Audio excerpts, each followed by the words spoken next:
my name is Sherry and welcome to the episode 4 of my series Know Your Bottle. So we have talked about what those numbers mean and what that name on whiskey tells you. Here's something most people skip over completely. That is almost all of the whiskey's color and most of its flavor. And it does not come from the grains. It comes from the wood. Today we are opening up the cask. So let's get into it.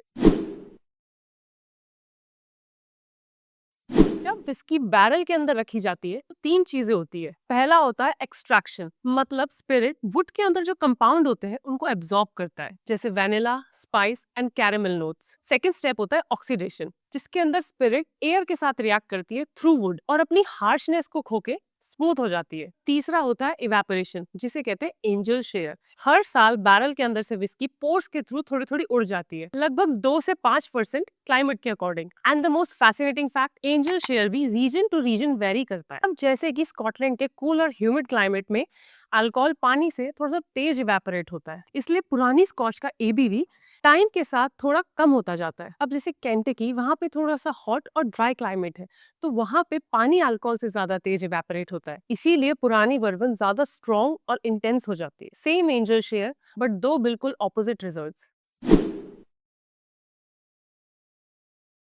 अब बात करते हैं okay barrels की। ज्यादातर Scotch whisky दो type के oak barrels में age होती है, अमेरिकन ओक और European oak. American oak cask usually पहले बर्बन के लिए यूज हो चुके होते हैं और European oak cask sherry, port या वाइन के लिए पहले सीजन किए जाते हैं। सो इंटरेस्टिंग फैक्ट, आज स्कॉटलैंड में एज हो रही 90% से ज्यादा विस्की यूज बर्बन बैरल्स में एज हो रही है। और ऐसा इसलिए क्योंकि अमेरिका में एक रूल है, बर्बन बैरल सिर्फ एक बार ही यूज हो सकते और उसके बाद वो डिस्कार्ड हो जाते हैं। तो स्कॉटलैंड ने उन्हें चीप में इंपोर्ट करना स्टार्ट कर दिया, वो भी 1940s के बाद से। और ये सिर्फ सस्ता होने की वजह से ही नहीं है। अब अमेरिकन ओक में वेनिलिन, लैक्टोन जैसे कंपाउंड्स होते हैं जो कि विस्की को coconut, vanilla and creamy sweetness देते हैं। अब दूसरी तरफ है यूरोपियन ओक, जो कि शेरी, पॉट या वाइन कास्ट के थ्रू सीजन होती है, जो कि विस्की को ड्राइड फ्रूट, स्पाइस और बहुत ही डीपर रिच कलर देती है। और यही रीजन है कि एक एक्स शेरी कास्ट विस्की का कलर डार्क और रेडिश होता है। और अब एक इंटरेस्टिंग फैक्ट, बर्बन सिर्फ लीगली नए और चार्ड ओक बैरल्स में ही एज हो सकती है और स्कॉच यूजुअली नए ओक को अवॉइड करता है, क्योंकि नए ओक बैरल में इतने ज्यादा फ्लेवर कंपाउंड्स होते हैं कि वो स्पिरिट के ओरिजिनल कैरेक्टर को ओवर पावर कर देते हैं।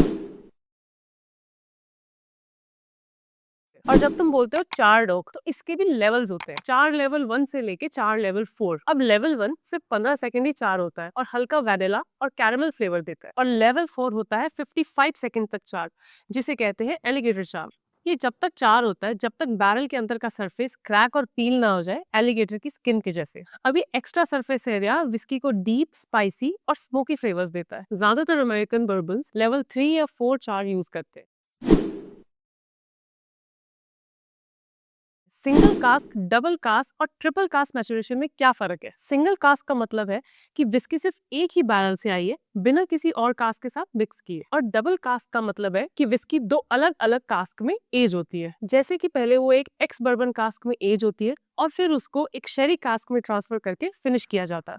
और ट्रिपल कास्क का मतलब है कि विस्की तीन अलग अलग कास्क में एज होती है, टिपिकली एक्स बर्बन या फिर एक्स शेरी या फिर एक्स वाइन या पॉट कास्क। अब हर कास्क अपना अलग अलग फ्लेवर कंट्रीब्यूट करता है, इसीलिए विस्की ज्यादा लेयर्ड और कॉम्प्लेक्स बन जाती है। तो अब जब भी तुम किसी बॉटल पर double cask, triple cask matured या शेरी कास्क फिनिश पढ़ो, तो तुम्हें ये पता होगा कि वो सिर्फ मार्केटिंग नहीं है। इसका मतलब है कि विस्की ने अपना कलर और फ्लेवर कहाँ से और कितने कास्क से लिया है। तो अगले एपिसोड में हम बात करेंगे विस्की रूल्स की, जैसे कि Scotch, Irish whisky, Japanese whisky या फिर कैनेडियन विस्की को लीगली कैसे बनाते हैं। So cheers to knowing what's really inside that barrel and most importantly cheers cherry.